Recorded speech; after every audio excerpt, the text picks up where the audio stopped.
Sa atin namang police report, top 3 most wanted sa Santa Barbara, arestado sa ikinasang manhunt operation. Para sa detalye, pakinggan sa ulat ni Idol Juana De Vera.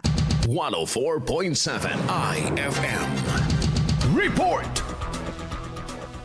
Naaresto ng pinagsanib na puwersa ng kapulisan sa Santa Barbara at Calasiao ang isang individual na tinukoy bilang top 3 most wanted person municipal level sa isinagawang manhunt operation sa barangay Ambunao, Calasiao, Pangasinan. Naaresto ang suspect sa bisa ng isang warrant of arrest para sa patong-patong na kasong paglabag sa dalawang seksyon ng RA 9165 na may inirekomendang piyansang 200,000 pesos at 40,000 pesos kabilang pa ang paglabag sa illegal possession, manufacture, acquisition of firearms, ammunition, or explosives na may piyansang 200,000 pesos. Nasa ilalim na ngayon ng kustodiya ng pulisya ang suspect para sa tamang disposisyon. Kasama mula rito sa IFM Dagupan, ito si Idol Juana De Vera, Tatak IFM.